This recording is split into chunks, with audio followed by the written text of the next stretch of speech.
Last week, we released our new Predator X ORB indicator for NinjaTrader.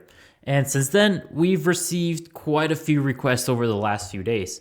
And I wanted to make this video to kind of go over some of these new updates.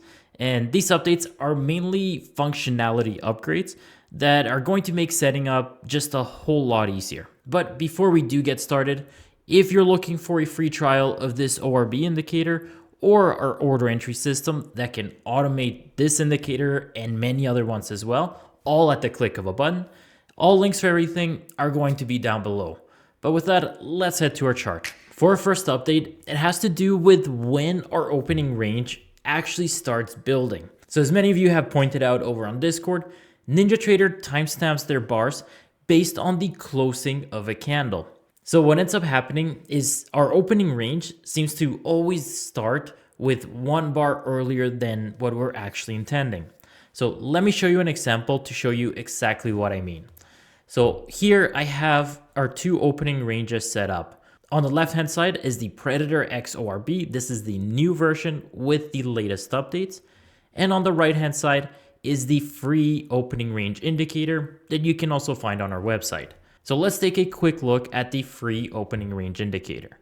We have our start time currently for this indicator set at 9:30 until 9:45 a.m. We look at where our opening range starts and it's right at 9:30. If we look at the timestamp, the opening range starts at 9:30. So it's all good, right? Well, not exactly. Let's take a look at our new Predator X ORB. If we look at the 9:30 timestamp, you'll see this new version, it no longer starts on that candle. And yes, I have the exact same start time, 9:30 until 9:45. You'll see now that it actually starts one candle later. And again, this is because NinjaTrader has their timestamp based on the closing of a bar. Meaning, if we are on a 1 minute chart, the 9:30 candle is actually 9:29 until 9:30 a.m. So when this candle closes, that's actually the start of 9:30. I know it's a little bit confusing, and I know many of you guys have brought it up on my Discord and on the NinjaTrader forums, but that's just how it is, so we have to work around it. And just to show you a little bit more of what I mean, let me rewind our market replay and we'll see it actually play out and build the opening range. So I'm going to go till 9:28. All right, so here I have both of our charts loaded and we're just going to play it to see how it actually forms. So here, notice this candle right here, that is still 9:29 or 9:29.20. I just have it sped up a little bit. So this red candle still right before 9:30 a.m.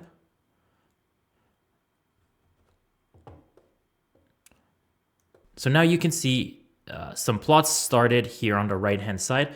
They don't actually come onto the chart until this new bar closes, but our actual 9:30 a.m.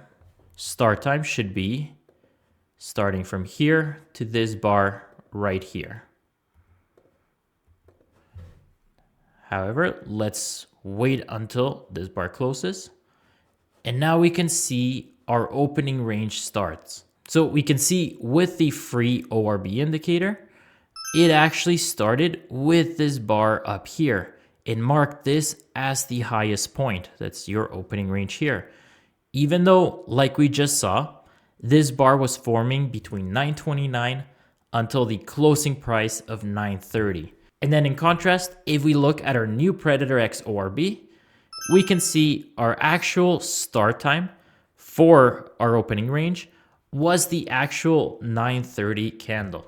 So again, this is just a quick update to make sure that our opening range is actually starting at the time we tell it to. But with that, let's go to our next update. For our next quick little update, it also has to do with building our opening range.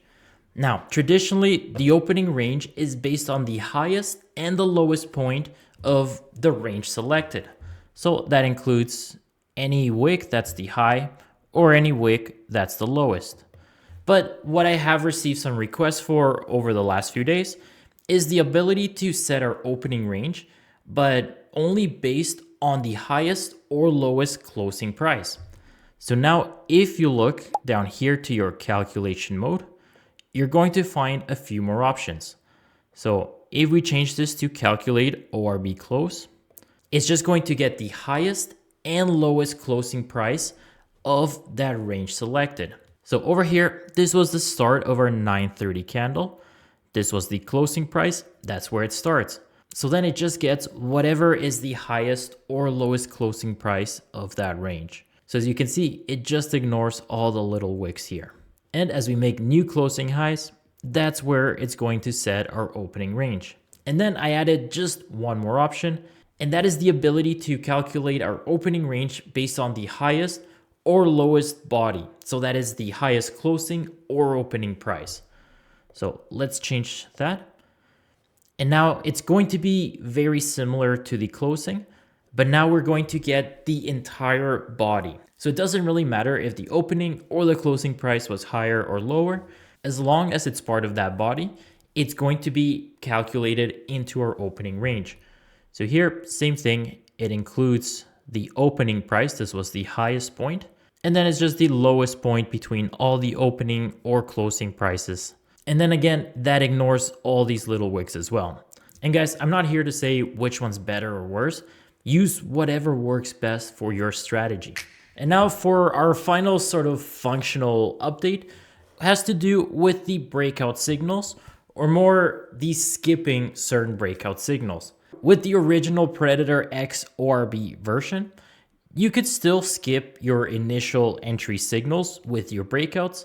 But what some of you guys have brought up is having the ability to not only skip whatever signals you get first, but the ability to skip maybe one long and then one short. So we've added just a little bit more customization with this new version. So now instead of having to click a little checkbox and then typing out how many signals you want to skip, now everything is going to be displayed, I think, just a little bit nicer. Everything is going to be set to 0. This means that it is skipping 0 signals. So everything is on the table. Now, let's say you just want to skip the very first signal, regardless if it's a long or a short signal. You can just type in a 1 there. And whatever breakout signal appears first, that's the one that's going to get skipped. If you do 2, then it's going to be the first 2 signals, again, regardless of direction.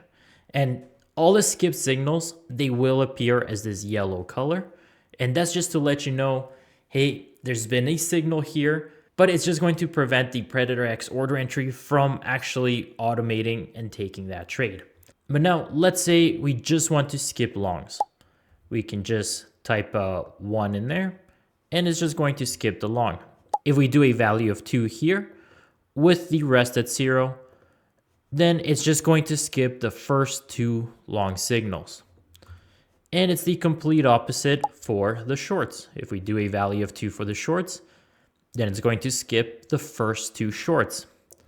So I think most of us will just have it at 0, but for those of you that do want to skip, I think most of you guys will have these either a combination of just 1 and 1. So it skips the first long, skips the first short, and then it enters whatever comes after. Or you can just skip the very first signal regardless of direction. Just as an example of what this looks like, I'm going to enable the order entry here. And again, this is just historical testing. I'm not saying trade this way. I'm just showing this as a visual example. Here we can see we skipped the very first signal. If we open up the data box, next to our breakout signal, there is no value. It stays at 0. But then we go to our next short signal. It gives us a value of -1. So then the Predator X order entry is able to automate that. And then if we look at the longs, it gives us a value of +1. Again, we're able to automate that with our custom signal system. So that's all it is. It's just an extra way to customize if you want to skip certain signals. But I think that just about covers all of the new updates for this new version. I know I'm still getting even more requests as of this video, so I'm going to wait a little while. I'm going to try and compile as many of these requests as possible and just see if we can build something that works for the majority of users. But I hope you guys found this video useful. As always, take care, enjoy.